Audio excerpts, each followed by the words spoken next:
Well, thanks everyone for coming tonight. Just by show of hands, who's been to the Arboretum before? Almost everybody in the room. Okay, so that's pretty good. It's growing. I ask that every time I give a talk, and since the book came out a couple of years ago, I've been talking about it a lot, and it's been steadily going up. You know, it used to be just a few people in the room, then about half, but yeah, we're getting to have more and more people who have been out there and know about it. So I'll just kind of talk a little bit about the past of the research station where the Arboretum is, as well as what's going on now and what we're hoping to do in the future with this site. So glad to share this with you. We'll take questions at the end, but also feel free to ask questions as we go through if you have any thoughts that pop up. So I always like to start with, why is it so hard to grow trees in Cheyenne? We always know, anybody who's moved here and planted plants knows that it's not very easy to grow trees in Cheyenne. And, this is a picture of a snowstorm that hit on April 24th in 1929. This year we didn't get a big snowstorm in April, but, it's not uncommon. Our heaviest snow usually comes in March and April in Cheyenne. And that's actually when most of our annual precipitation comes too, is in those spring snowstorms. The rest of the year is full of long periods of dry weather. And so that is kind of the number one reason why it's hard to grow trees in Cheyenne. We just don't have much moisture, and trees especially are not very well adapted to long periods of drought. They need consistent moisture. In addition to that low precipitation, we also are at a higher altitude. So just the physics of the air cause the soil moisture to evaporate more quickly. So what little moisture we do have in the soil, we lose faster than lower elevations. We don't have that winter snow cover to help, insulate plant roots and provide a steady source of moisture in the spring. The wind comes along and dries everything out even faster. So we've got everything working against us. And then we got this short growing season that sometimes is cut even shorter by a late frost in the spring or an early frost in the fall. And then even in the summertime, we get hailstorms more often than anywhere else. So we've got almost every factor. The only thing we don't have is extreme heat, but every other factor that you could possibly have working against plants, we have here in Cheyenne, which makes it very difficult for especially trees to survive. So people figured this out pretty quickly when they moved to the High Plains and started settling this region. And so the hunt for plants that could survive on the High Plains actually started in the late 1800s. This was Dr. Niels Hansen. He was, his family had immigrated from Denmark, but he grew up in Iowa, and he ended up in South Dakota at doing research at the university there. And he was very passionate about finding plants for the High Plains. And so the USDA hired him to be their first plant explorer. And he traveled to Russia and Siberia 7 different times and was just looking for the most cold, hardy, drought-tolerant plants he could possibly find. He'd collect seeds and cuttings and everything and bring them back to the U.S. And he tested a lot of the plants he brought back in his own research station. But then the USDA also had kind of a library of all this plant material at their headquarters where other research stations could order it and test it out. So a lot of what he brought back from Russia and Siberia, we have growing at the High Plains Arboretum. But he was really the one person who really changed the landscape of the High Plains, because he also did a lot of breeding in South Dakota as well. So the Cheyenne station was actually, as far as we know, the original idea started with George Brimmer, who was a lawyer here in Cheyenne. He happened to be, and this is his house, just right over here on 27th and Cary. It's kind of an avocado green color, and it still has tons of nice trees around it. He was very passionate about gardening and community beautification. He would also happen to be good friends with Francis Warren, who was one of our congressmen at the time. And so Francis Warren was able to get a bill through the Congress to designate a research station for Cheyenne. We already had the Archer station out east of town, and that was a dry land agriculture station. So we did not want to compete with the Archer station. So this station was to be purely for horticulture research. So the difference between agriculture and horticulture: agriculture, you're growing food, whether it's plants or animals, for other people to consume. Horticulture is growing plants for either personal use or, ornamental value in city parks and things like that.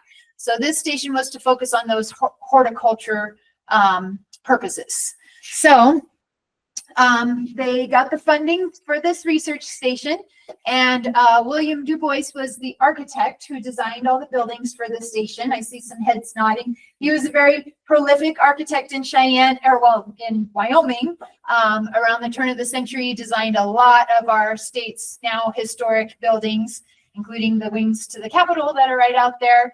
And so he designed all these houses in this very unique architectural style for the West. These shingled Cape style houses you see out on the East Coast, but you rarely see it out on this side of the country. So it is a very unique architectural style. Most of these houses were actually staff housing. They had, houses that families, staff members with families could rent out and live in. And then they also had a bunkhouse and a mess hall with single rooms that single members of the station staff could rent out. So a lot of the staff did live on site. Then they also had an office building and some, storage and barns and things like that. And we'll get to the greenhouse and those buildings too. So here's the site in 1929 as they were constructing. So not all the buildings are there yet. But so this site was over 2,000 acres that was already owned by the city of Cheyenne, and they leased it to the USDA for the purpose of this research station. And so over 2,000 acres, no trees, not a single tree. You can see way in the background here on the Polo Ranch to the south, there was a creek going through there where they had a few trees, but where the station was, no trees originally. So they just, started it out on the prairie. That was 1929. This is 1933. So one of their top priorities was getting shelter belts planted. So they built these, planted all these shelter belts around the station buildings. A lot of these trees actually came from a USDA research station up in Mandan, North Dakota that had already done a lot of shelter belt research. So they brought in a lot of these tree seedlings and planted them. You can see by 1939, 10 years after the station opened, you can see what a difference in the landscape they've made. In this picture, you can actually see the greenhouses and the lath house here. This is the head house. These are the glass greenhouses. And then 20 years later, 1949, the trees are all, tall enough that you can hardly see the buildings anymore. So you can really see what a difference the, station made just on the landscape that it was sitting on, but also the entire region by, doing this research and, finding plants that could grow in this area, releasing plants to the local nursery industry. They really helped, with a lot of the trees and shrubs that you see around town that are older. A lot of them came from, the research that was done at this station. So here it is today. A lot of those trees and shrubs are still there. We actually just had an inventory done last summer. The Laramie County Conservation District paid for it to inventory all the trees on the entire station. And there's over 6,000 of the original trees and shrubs. And we also know what they are too. So there's over 2,000 ponderosa pines. There's over 800 Rocky Mountain junipers. And in the Arboretum itself, which we'll get to in a little bit, that's where we have a more diverse collection with some more unique species. But yeah, definitely still a lot of historic trees out there. And so this is the greenhouse. So, in traditional glass greenhouses, you have the glass greenhouse portion for the plants, and then there's usually a head house attached to it, which is just a normal building for the people to work in. So the head house contained, the workspace for, potting up and planting seeds and all that kind of stuff, and all the tools and chemicals and everything. So the head house was where the people would work, and then the greenhouse is where the plants would live. So some interesting features about the station that, in addition to the research that they did there, was they did have 2 Civilian Conservation Corps camps at the station during the Great Depression. So the Civilian Conservation Corps was a federal program that provided work, on the job work training and pay for unemployed men. They would provide, food, education, clothing, place to live, medical care. So all their needs were provided for.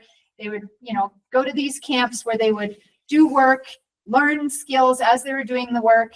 and then they'd get paid $30 a month, and $25 of that would actually go straight to home to their families. So it was really a popular, probably some historians argue maybe the most popular federal program that really helped families where unemployment was a huge issue, but also really helped a lot of these places in the West where they were doing all this conservation work. And a lot of the CCC camp work is still evident in a lot of the places around our state. And by the end of the program, every single state had CCC camps and was asking for more. So it was very popular. Really, the only reason it ended was because of World War II. They discontinued it when the U.S. went to war. So so we had 2 stations here. These were their barracks buildings and mess hall and all that. Back here in the background is the Round Top water treatment plant. So these barracks were they're not there anymore, but they were right along Round Top Road, if you're familiar with that. So we actually had 2 camps. One of them was a veterans camp. So this was specifically for unemployed veterans. They were called NA2W, and the NA stood for National Arboretum. So the purpose of this camp was just to support the work at the research station.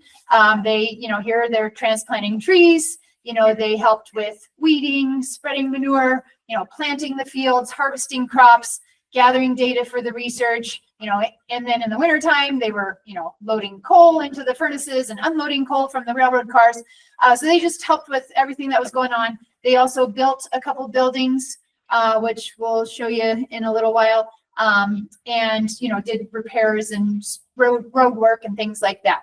So the second camp was a junior camp. So this camp was just for unmarried men ages 18 to 25, and they had to be unemployed. They could sign up for 6 months at a time, and they could renew their enrollment up to 4 times. So, up to 2 years they could be at these camps. We do know a lot of these guys in the junior camp. Some of them came from Oklahoma, some of them came from Illinois. So you can imagine, and it was mostly urban areas where there was a lot of unemployment where these guys were coming from, and they're getting shipped out west. And this is a picture of them in January, digging terraces by hand, out here below. That's the water treatment plant. And so they, dug all the stone terraces in the hillside down below the treatment plant. So, they're out in the elements all day, every day, manual labor, and they work 6 days a week. But the interesting thing was a lot of these guys actually gained weight at the camps because they were getting 3 square meals a day. And so they talked about, the new enrollees would come in, they'd have to have like a 2-week conditioning period where they just get them well fed, get them healthy and ready to work. And then they'd go out and work in the camps. So a lot of the stonework that this camp did is still there. So there's where they're kind of grading the terraces. Here's where they're building the stone walls into the terraces, and those are still there. You can see them from Round Top Road. And all this rock came from the Granite Canyon quarry. So they were called SP4, and the SP stood for State Park. So their purpose was actually to develop the area around the Round Top water treatment plant and turn it into a state park. So part of the deal with the city when they started the station was the USDA could use any of the wastewater from the water treatment plant for irrigation purposes for free. So when they were building the station, they actually built a reservoir back behind the water treatment plant, and they stored all that wastewater there. Whenever they'd have to flush the filters, that water would, run out through a canal into the reservoir, and then the USDA could pull from that reservoir through a flood irrigation system to water all the different plots throughout the station. So the CCC camp was, built a little campground right there by the reservoir. They built, these nice stone bridges over the canal, taking the water out there.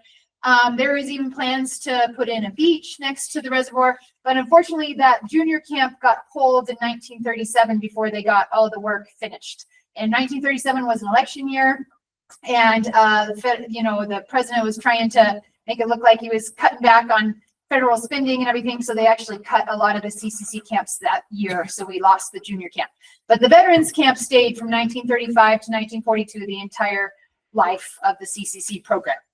So so that camp, just real quick, that camp, station staff used the picnic area and everything. And then in the 50s, they actually started leasing that space to the Girl Scouts. So the Girl Scouts still lease that space from the city, and now it's a Girl Scout camp where local troops can go and have campouts. So it does still get used, and actually the public can rent the space through the Girl Scouts too. If you're ever looking for a space for a nice, family reunion or something like that, they have really nice little campground and picnic area. So another just fun little historic tidbit from the station, since they did have the CCC camps there, President Roosevelt and his wife came to visit the station in 1936. And so they came to Cheyenne on a Sunday. So and these are pictures from the state archives. So they came to, church at the Episcopal Church in Cheyenne. And then, here's a picture of them getting off the train. We don't have any pictures of them actually at the station, but we do have, they did sign the visitor's log, and that was in the station log. So the one kind of fun piece of Wyoming history that I like to point out with this picture too is this is Governor Leslie Miller, who was also very into plants, and he actually grew and bred his own dahlias. And so, we don't know for sure, but is pretty confident that the dahlias in these pictures probably came from his garden. He had a big garden at the governor's mansion and at the state capitol, where he grew a lot of these dahlias, and he was really into horticulture. And then, so over the course of the horticulture years, which was really the research started in 1930 and went until 1974, they were able to, they tested all different varieties of fruits, vegetables, flowers, trees and shrubs for ornamental value, just to see what would grow in Cheyenne. And if they found varieties that worked, then they would recommend those. If they couldn't find varieties that would work well in Cheyenne, they actually did their own breeding research to develop new varieties. So over the course of those years, they did develop a few vegetables. There was a Cheyenne early pumpkin that they developed. That was one of the earliest releases. They also developed 3 types of raspberries specifically for Cheyenne, 2 strawberries, and 3 tomatoes, and a few different ornamental plants too that they actually developed and released from the station. So as far as fruit trees are concerned, they tested tons of different varieties and found ones they could recommend. There was only one tree that they actually developed in Cheyenne. That was the Hildreth plum, and they didn't release it until almost the 90s because it takes a long time to develop new varieties of trees because trees take a long time to grow. So fruits and vegetables go a little faster. But yeah, so they did all this research, found all these things that they could recommend for Cheyenne. And then in 1974, the USDA actually changed the focus of the research to grasslands research. So that's when the horticulture research ended. And just a fun story I like to tell before we move on from horticulture. This is Rose Daniels. She just had a really interesting story. So she was a Timpanogos. Well, we think she was from the Timpanogos tribe, which is based in Utah. But as a child, she was actually kidnapped by another tribe, by I believe it was the Sioux tribe that was there in Utah. And so she was, kind of kidnapped and kept as a slave as a child. And then it wasn't uncommon at that point for some of the Mormon pioneers in Utah to actually, purchase Indian slave children and raise them as their own. So she was raised by this Mormon family. And that family was interesting too, because it was Aaron Daniels was the father in this family, and he seemed to be kind of a character. He had, a wife, his first wife, that they settled in Utah, and then he decided he wanted to go to California to look for gold. Well, she didn't want to go with him, so she stayed in Utah. He went to California to look for gold and ended up finding a second wife. And the second wife left him when he decided to take up drinking. So then he ended up, Rose ended up with the second wife in Utah. And he must have had a good relationship with Rose, because then after the second wife left him and Rose was grown up, she actually ended up marrying him. So she became Rose Daniels, married her kind of adopted father, and had 4 children, and was able to get 160 acres from the Sioux Indian reservation there because of her, kind of adoption into that tribe. So they started this farm. He obviously was a lot older than her, so he didn't live very long. So she was a single mother on this farm with 4 children, and she was just an amazing woman. She was well known in the region for, she spoke the native languages as well as English, so she could kind of communicate between the white settlers and the Indians. She was known for, being able to help people with, finding healing herbs and medicinal plants and things like that. She was also a very, competent horsewoman. This is her in her 90s on a horse. And she was also very into gardening and would come up with her own irrigation methods and do her own plant breeding in her garden. So when the first superintendent who did a lot of the plant research at the station, his name was A.C. Hildreth, he used to just travel all over the region looking for plants to test out at the station. And so he caught wind of her and went and visited her at her farm on the reservation and asked if he could look at her garden. And she was showing him all the seeds that she collected and everything. And well, he found, he was looking at her bean seeds and asked if he could take some of her bean seeds. And from those seeds he took from her, he was able to develop the only lima bean that could grow in Cheyenne, because lima beans usually need a pretty long growing season. So I just like to tell her story because she was just, such an interesting character that I came across as I was doing all her research. And I hope to be able to find her lima bean too. I haven't been able to find it yet, but there's a kind of a plant suppository down in, or depository down in Colorado that I'm hoping to, they might have some of her seeds. So anyway, she was an interesting character. This was another, kind of fun story I came across in my research for the book.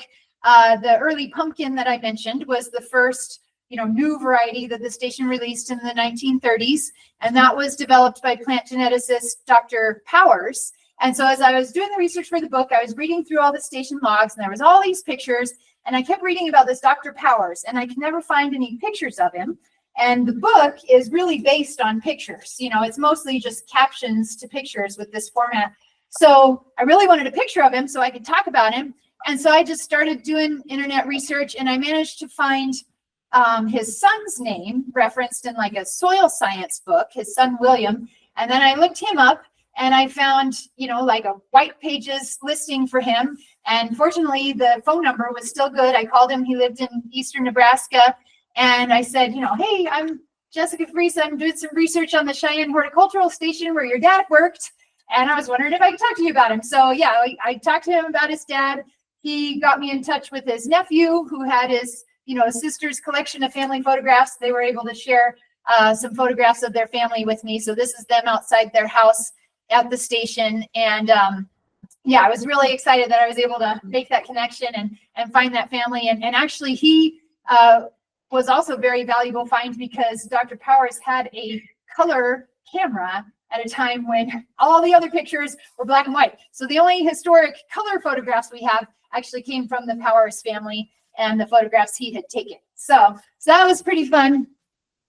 And then one other kind of big contribution they made horticulturally was the chrysanthemums. So part of the research they were doing, find plants that were suitable for Cheyenne. Chrysanthemums were really popular, but the problem is they bloom late in the summer when we start to have frost already. So a lot of the chrysanthemum varieties would freeze before they'd actually bloom. And so Dr. Hildreth started in 1930 with all the, cold hardy chrysanthemum varieties he could find. They'd grow them all out in a plot at the station and just look and see what would survive the winter each year. And so if a plant could survive the winter and then bloom early enough to produce seed before it got killed by frost, then they'd collect those seeds and they'd let those plants cross-pollinate. So, for several years, they were just, letting that natural selection occur. And by 1947, they were able to release, the first varieties of cold hardy Cheyenne mums. And then Gene Howard was kind of the next main horticulture superintendent who wrapped up a lot of the research.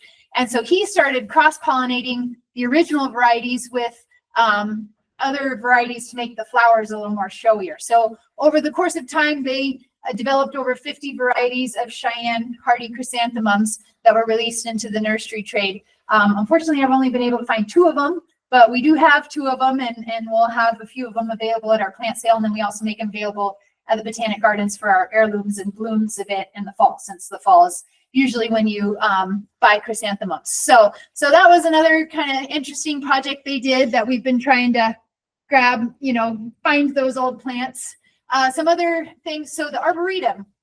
So the Arboretum was the section of the station where they tested the ornamental trees and shrubs. So they had, orchards with fruit trees. They had plots with vegetables, plots with strawberries and raspberries and all that. But the Arboretum was 3 10-acre plots where they were testing just ornamental trees and shrubs. And in those test plots, they brought in a lot of those trees and shrubs that the plant explorers had collected from other parts of the world that also had, long cold winters, and tested them there. They also, tested stuff from all over the region, from New Mexico up into Canada, other high plains plants to see what would do well here in Cheyenne. So when this station changed its research focus in 1975, all those trees and shrubs in the shelter belts and in the Arboretum were just kind of left to survive on their own. They stopped irrigating them. They did till around the Arboretum plants to keep the weeds and grasses down, but otherwise they weren't really getting much care. So from 1975 onwards, they were just surviving on natural precipitation. By the early 2000s, we had lost about 43% of what they had inventoried in 1975.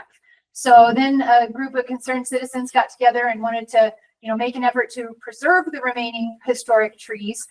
So that's when the Cheyenne Botanic Gardens got involved, and our foundation helped, work between the USDA and the city to make a lease amendment. So then the land containing the Arboretum itself was given back to the city of Cheyenne, and our Botanic Gardens and Urban Forestry Division started managing it. So that all, took a few years. So it was 2008 by the time the city regained management of the Arboretum itself. But we had this collection of plants that had survived from 1975 to 2008 with no irrigation, and all through Cheyenne's harsh winters and everything. So we had a collection of over 600 of the original, 1,100 that had really proven, that they could survive in Cheyenne. So one of them that's really become really popular in the region is the Cheyenne mock orange. So this was actually a native mock orange that was discovered on the Lewis and Clark expedition. And so it was named after Meriwether Lewis in its scientific name. But they tested over 200 types of mock oranges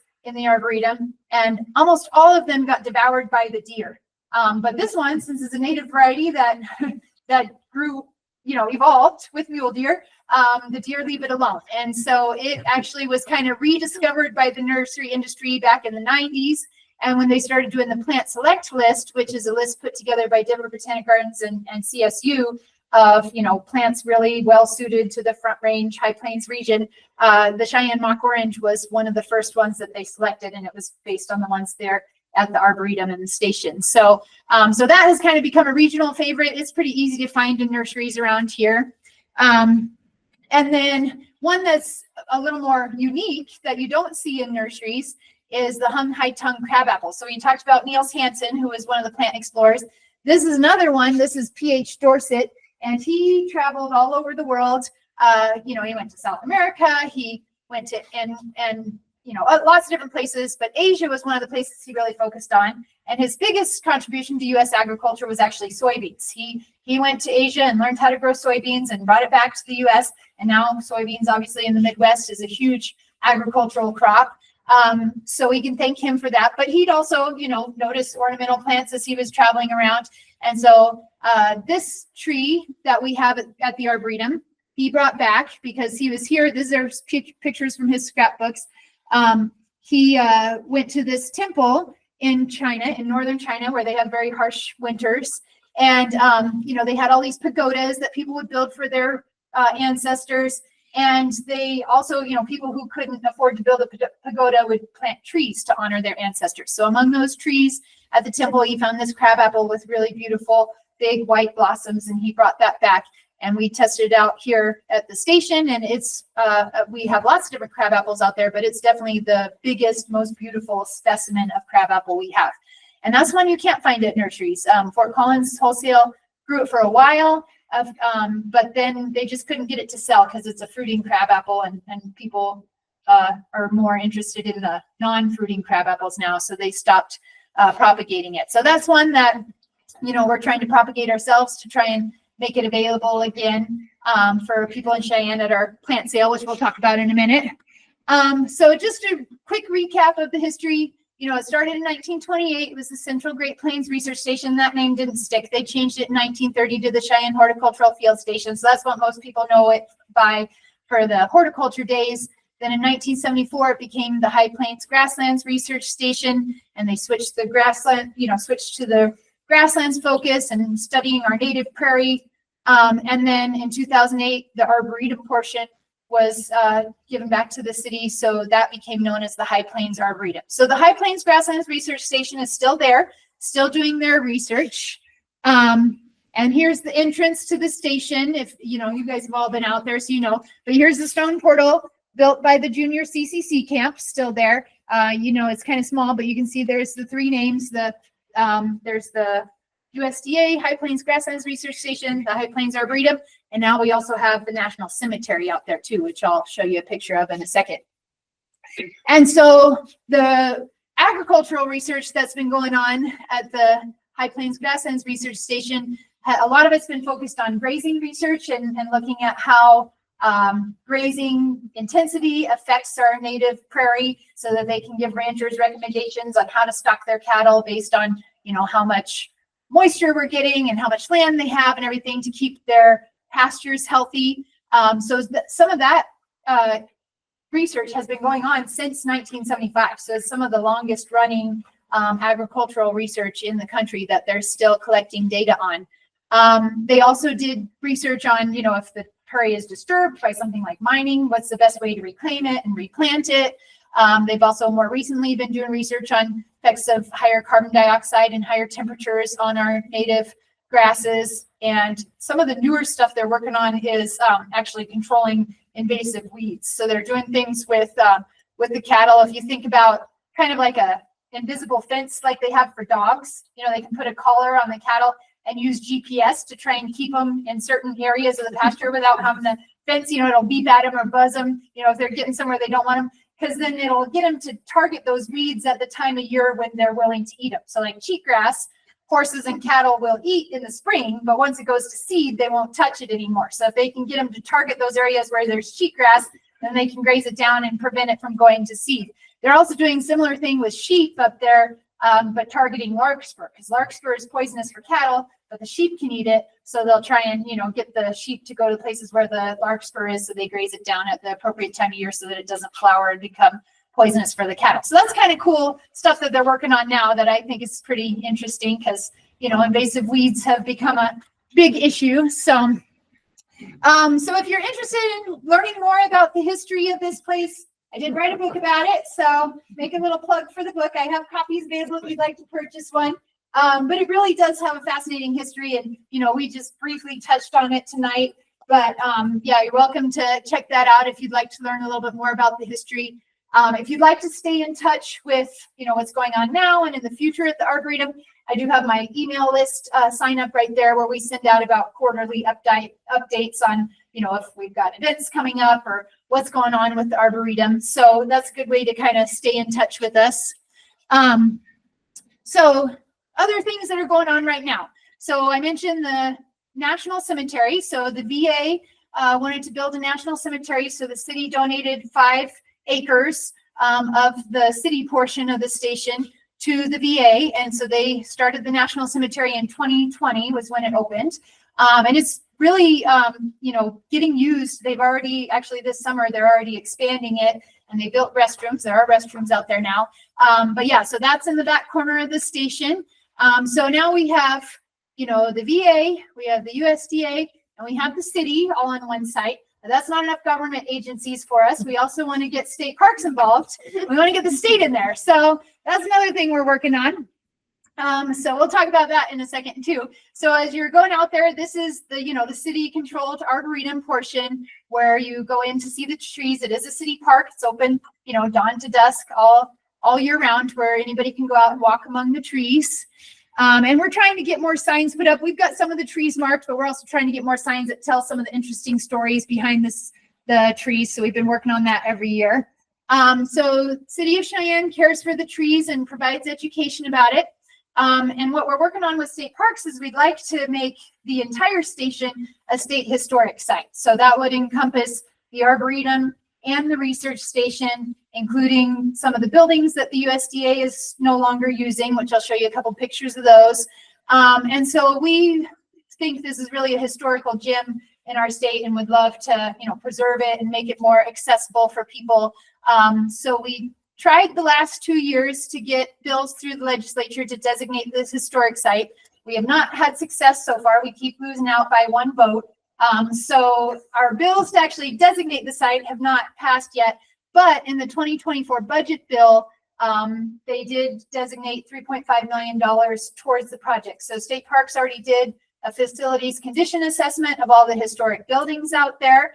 And with the remaining funding from that, they tried to take it away last session in the supplemental budget, but then the supplemental budget didn't pass. So we still have the funding, but we know they're going to try to take it away again. So we're trying hard to get it spent fast, and we're hoping we can get some work done on the historic buildings that the city has under their control. So we're working on all that. Carly Ann and I are going to lots of meetings, and we're going through lots of government MOUs, going back and forth to try and be able to use this money. So if you'd like to learn more about the plants, I do have some walks scheduled this summer. We'll do spring flowers on June 9th. We'll do a tough trees walk in July. And then we always do fall foliage walk in October, where you can really see the trees when they're in their full fall color. Really is the best place to go in Cheyenne in the fall for fall color. So even if you can't make it to the walk, I highly encourage you to go out there. That first week of October is when usually most of the trees are really nice. We also have our plant sale coming up. So if you need any plants for your yard, that's our main fundraiser for the Arboretum each year. And that goes through the Friends of the Cheyenne Botanic Gardens. They have an account specifically for the Arboretum. So the plant sale proceeds all go into our Arboretum account. So that's June 7th. And I, had a list available there if you're interested in seeing what plants we'll have available at the sale. Highly recommend, if you have a certain plant that you're really interested in, coming to the members only portion at 10 a.m. So you have to have a membership to the Botanic Gardens, but you can get an individual membership for $35. You can get it online or go to the gardens. Then it's good for a year. So yeah, if you can come to the members only portion, we do tend to sell out a lot of the stuff by noon. So if you're really interested in something specific, I recommend doing that. And then here's, some of the projects I've been working on presently. So I mentioned, we have some really unique plants out there that you can't find in nurseries. So I've started a propagation program where I'm just taking cuttings and growing from seeds some of these trees and shrubs myself, so that we can make them available through the plant sale. So last year was the first year that I actually had some cuttings from the trees at the Arboretum available for the plant sale. Most of the plants we do order from Fort Collins Wholesale Nursery because we just don't have the capacity or the time to grow everything ourselves, but I'm trying to focus on the stuff that you can't get from nurseries and grow that. So we will have, so that's what I got. I just took this picture this morning when I was out there watering. So we got all these plants growing. Not all of them will be big enough for the sale, but we'll kind of, some things will keep growing for a couple years and then sell them. So yeah, it's kind of exciting to, be able to make more of these tough trees that have done so well. And actually the horse chestnuts I have, which are right here, some of them right there, are actually from this tree right here at the State Museum. I collected those seeds. So the State Museum let me collect those last year because we have horse chestnuts at the Arboretum, but they don't produce very many seeds, and what little they do produce, the squirrels got to before I did. So I asked the State Museum if we could collect some of their seeds, because this tree was very prolific last year, and even with the squirrels around town, there was plenty for me too. So we grew, and we also grew bur oak seeds from some of the trees out at LCCC. So I really my vision for the future is not only to propagate the collection at the Arboretum itself, but also looking around for great trees around Cheyenne and propagating some of those too. So this is kind of my impromptu greenhouse, because our current greenhouse needs a little work. This is actually an older picture. A lot of the glass is broken out, but we're hoping with the state funding that we can actually restore the greenhouse and make it functional again, so we can use it for growing trees. And in addition to the propagation work that I've already started, we also would like to work with state forestry to grow tree seedlings from seeds collected in our state forests, so we can grow more of our native trees and help out with, providing conservation districts and things, some of the specific trees that they need for their programs. So we'd really like to make it, kind of a statewide effort to just produce tough Wyoming trees for use around the state. So, so that's one thing we're hoping to accomplish with this funding is refurbishing the greenhouse. The head house that I mentioned before needs a few things. It's still got the original roof and, a lot of the original plumbing and electricity and all that kind of stuff. So we'll, see what we can be able to fix up with that building. And then here's the inside of the greenhouse. So you can kind of see, there's lots of lead-based paint everywhere chipping off, and, all the glass would need to be replaced and stuff. So it's a big project, but we're hoping we can get that refurbished. The head house, a little closer picture. And then the lath house. So I mentioned the veteran CCC camp. They built this lath house in 1937. The purpose of a lath house is they have slats of wood that are spaced so that it blocks out half the sun and half the wind. So it kind of provides an in-between space for the plants. When they're coming out of the greenhouse, they can harden off in the lath house before they actually go out, into the field. And also they would use it to, just test out more tender plants to see if they grow okay in Cheyenne, if they had a little more protection from the wind. So it's a really cool building because it's actually all built with cypress wood. And, they carved these notches, these kind of grooves into the top. So then any precipitation just runs off instead of pooling on the wood. So this is still the original cypress wood from 1937, and it's held up really well. Unfortunately, it's all covered in lead-based paint too. So we might have to replace it, but at least we know with cypress wood, it'll last another 90 some years. So that's another thing we're hoping to do with our state funding. And really why we want to restore this building, not only for using it for plants, but it's huge. And, here's a view of it from the inside. You walk in there on a hot or a windy day, and it's a much more pleasant place for people too, as well as the plants. So, there's plenty of space in there. We'd love to kind of make this like a little picnic area or even maybe event space that people can enjoy. So if we can get all that lead-based paint taken care of, then we're hoping that can be kind of more available for public use. But we do use it for the plant sale. So if you come out to the plant sale, you'll be in there because all the plants will be in there. So this is kind of our vision, for if those buildings get fixed up, this is an architect's drawing of what it can look like if we kind of, refurbish those 3 buildings. So those are all under city control currently because they were given back to the city when we took over the Arboretum. We still use the original flood irrigation system from Round Top Reservoir to water the trees. You can imagine flood irrigating 30 acres of trees is not the most efficient use of water. So with the state funding, we're also looking into updating the irrigation system to a drip system. So we can put the water exactly where we need it for the trees, not water all 30 acres of grass around it. And then also we could water more often because this system uses so much water that we can only run it twice a year. So even though the trees are irrigated now, they're only getting watered twice in a growing season. So it'd be better for the trees and better for our water usage. So that's what Carly Ann and I are meeting with BOPU about tomorrow. We're trying to figure out how we can make a new system work. So that's one thing we're working on.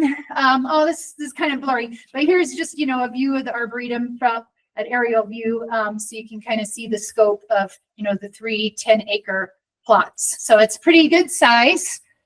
We now have over 800 trees in there because we have the 600 original. And then since the city took it over, we planted over 200 new ones to replace some of what we've lost. So in the future, if we can get our state historic site going, we'd hope to provide, more accessible paths and more interpretation, make it a little more user-friendly. This was a master plan that was written back in 2004 by the Botanic Gardens. So yeah, we'd like to kind of improve the visitor experience out there. There's also the buildings that the USDA isn't using anymore. This is one of them. This was the superintendent's house. So it's the biggest of the residences that were built out there. And it's just a really cool, really cool house. Still has some of the original wallpaper and everything in it. So we think that would make a really nice, like, visitor center museum type of space. And so there's a picture of the, wallpaper in the living room and all the original woodwork and everything, and still hardwood floors. There's also the soils lab, which is right across the street from the greenhouse building, which was originally the bunkhouse, and then it kind of morphed into a lab building over the years. This one has not been used since like 2016, and it's actually in the worst shape. has the original roof on it still, and a lot of holes in the roof and stuff. But, you know, in the future, if we could fix this up and as part of the state historic site, that can maybe be, you know, like an indoor event space. So, and then there's also 3 other residences that were a little smaller than the superintendent's house that would be included in the state historic site because the USDA no longer uses them. So those could be, you know, offices for state staff, housing for, you know, state parks staff to live out there and keep an eye on the place, or even, you know, dormitory type of housing for, you know, like summer seasonals or grad students who are working on the site. So, so those are kind of what we're hoping for in the future, is to be able to fix up some of those other buildings. But we'll see what we can accomplish this year with the current state funding on the city controlled buildings. And then don't think we're going to probably try and take a bill to the legislature this year because it's a budget session, which makes it a lot tougher to get a bill through.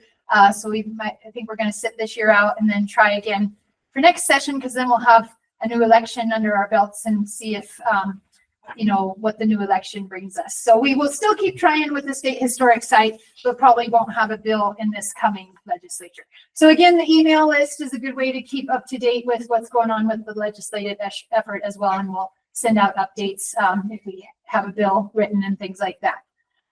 So any questions? Yeah. Is anybody living in any of those buildings on site? Not anymore. The USDA changed their policy in 2017 where, well, that's not true. Okay, so they can't permanently live there anymore. They do have a couple of houses that they still use for like summer seasonals to stay in, but the USDA doesn't allow employees to live out there permanently anymore. So that's why a lot of those houses have been sitting empty since 2017. Jessica, are a lot of the trees around in the public areas in Cheyenne from the Arboretum? A lot of them, yeah, because when we, you know, look at the station log, they're mentioning all the time that, you know, there was shipment of trees to, you know, UW, there was a shipment to CSU, there was shipment to the Wyoming Transportation Department.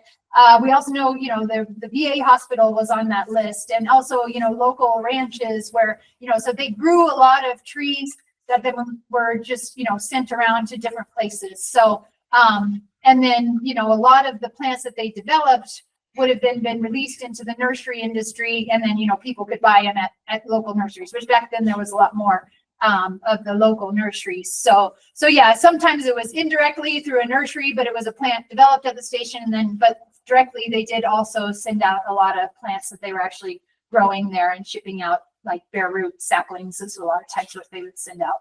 What's the most interesting one that you found? Oh, that's such a hard question. People always, other than the one with the yeah, well, yeah, you know, there's lots of them, and it just depends on the time, because yeah, like all the Plant Explorer ones have really cool stories behind them. There's actually one of my favorites out there is we have 2 apricot trees that Niels Hansen, you know, when he was traveling through Russia and Siberia, he was actually trying to find the most cold hardy apricots he could. So he would go to farmers markets, and he kept heading north until he found the northernmost farmers market that had locally grown apricots, and he bought them all and brought them back. And then from those seeds, you know, they grew these Manchurian apricots. And so we have 2 of them at our arboretum. Unfortunately, they almost never produce fruit because they usually bloom too early in the spring, and the blossoms almost always freeze. But they're gorgeous in the fall. So even for ornamental value, they're beautiful trees. Unfortunately, they're really tricky to propagate, but that's one I'm going to start working on. I'm going to try grafting it this year. I found some rootstock. It's hard to find rootstock for apricots that's hardy enough for Cheyenne. And then they're also pretty tricky to graft too. But I'm going to try it. We'll see if we can crack the code, because I'd love to make those available because they're just beautiful trees. Yeah. What is the status of the polo field? Of the what field? Polo. Oh, polo field? Yeah, I don't think that's really on the drawing board anymore. I don't remember. I remember like hearing about that years ago, and I don't remember where the idea came from. But yeah. Does it get watered or maintained? Oh, you mean like the parade grounds in the middle? There is like a center parade grounds that we have, but it's not irrigated at all. So I don't really know. If there was a polo field out there, I'm not sure where exactly it is, but yeah, out there now, pretty much the only thing that gets watered is the trees in the arboretum itself. And then anything new that we plant, we water by hand with water trucks. So How are the greenhouses adapted to the hail that's kind of prevalent around? Oh, that's a good question. So if you go back, you can kind of see it. Well, I don't know if I have a picture that's close enough. They actually put like a netting over the top. Oh, you can see here. So there's a frame over all the glass that then they put like chicken wire across to help break up the hail. In theory, and this was original to the building, we have the same thing at our greenhouse at the Children's Village, because that's another glass greenhouse that was built in the 30s. But honestly, the bigger problem is it catches snow, and the snow gets, held up on it. So actually this frame, when we had that really heavy snowstorm in 2021, a lot of it bent down from the weight of the snow and actually broke through the glass. So it's not so practical for snow, but that was intended to help break up hailstones. The other kind of disadvantage of the wire mesh is it tends to shade the plants a little bit. So I think our solution now would be to use like tempered glass that's a little stronger.